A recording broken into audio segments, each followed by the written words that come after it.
जय जोहार। स्वागत है आपमन के खबर 36 में। मैं आपमन के संग में गंगोत्री। चला खबर मन ला देखबो विस्तार ले।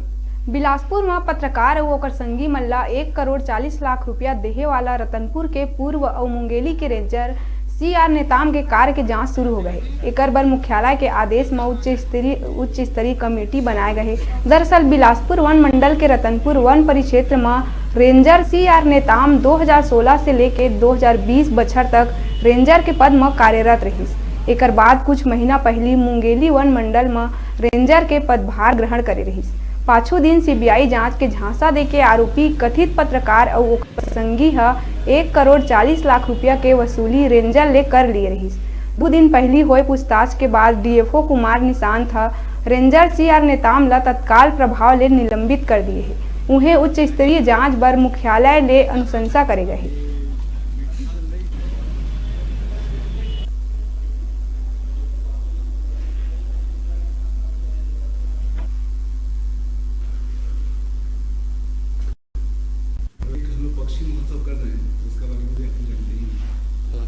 देखिए, जांच जो हो रही है, जो उनके कार्यकाल में जितने भी धनादेश जारी किए गए हैं विभिन्न योजनाओं में, उन सभी योजनाओं की जांच की जाएगी। उसके लिए जो है आरोप पत्र तैयार करने के लिए शासन स्तर से मुख्य वन संरक्षक को उल्लेख किया गया है। मुख्य वन संरक्षक का सहयोग करते हुए हम लोग जो है आरोप पत्र तैयार करेंगे और 15 दिन के अंदर आरोप पत्र प्रस्तुत कर देंगे। इसमें और किसी की टिप्पणी है? ये अभी तो जांच का विषय है, अभी तक ऐसा कुछ संज्ञान में नहीं आया है, लेकिन जैसे ही जांच रिपोर्ट कंप्लीट हो जाएगी उसके बाद इसको साझा करेंगे।